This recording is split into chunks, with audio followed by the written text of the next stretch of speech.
ভূমিকম্পের তাণ্ডবে লণ্ডভণ্ড হয়ে গেছে মিয়ানমার ও থাইল্যান্ডের বিভিন্ন শহর। ৭.৭ মাত্রায় শুক্রবার আঘাত হানে ভূমিকম্পটি। এতে শুধু মিয়ানমারেই প্রাণহানি ছাড়িয়ে গেছে ১,০০০-এ, আহত বহু মানুষ। এমন তথ্য প্রকাশ করেছে বিভিন্ন আন্তর্জাতিক গণমাধ্যম। যুক্তরাষ্ট্রের ভূতত্ত্ব জরিপ ও গবেষণা সংস্থা United state geological survey USGS জানিয়েছে, মূল আঘাতের পর মিয়ানমারে অন্তত ১৪টি আফটারশক বা ভূমিকম্প পরবর্তী ছোট ছোট কম্পন অনুভূত হয়। এর মধ্যে বেশিরভাগ কম্পনই বড় ভূমিকম্পের কয়েক ঘন্টার মধ্যেই ঘটেছে, যার মাত্রা ছিল ৩ থেকে ৫-এর মধ্যে।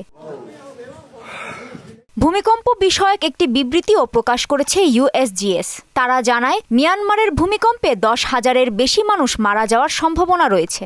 এছাড়া সার্বিক ক্ষয়ক্ষতির পরিমাণ $১,০০০ কোটি ছাড়িয়ে যেতে পারে। কম্পনের তীব্রতা ও আঘাত হানা এলাকায় ব্যাপক জনবসতির কারণে এত হতাহত ও ক্ষয়ক্ষতির সম্ভাবনা তৈরি হয়েছে।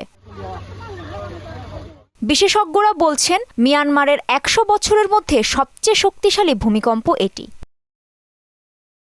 ভূমিকম্পে থাইল্যান্ডেও ব্যাপক ক্ষয়ক্ষতি হয়েছে। লণ্ডভণ্ড হয়ে গেছে অনেক ঘরবাড়ি। সেখানে ৬ জনের মৃত্যু হয়েছে, আহত ২২ জন, এখনও নিখোঁজ শতাধিক।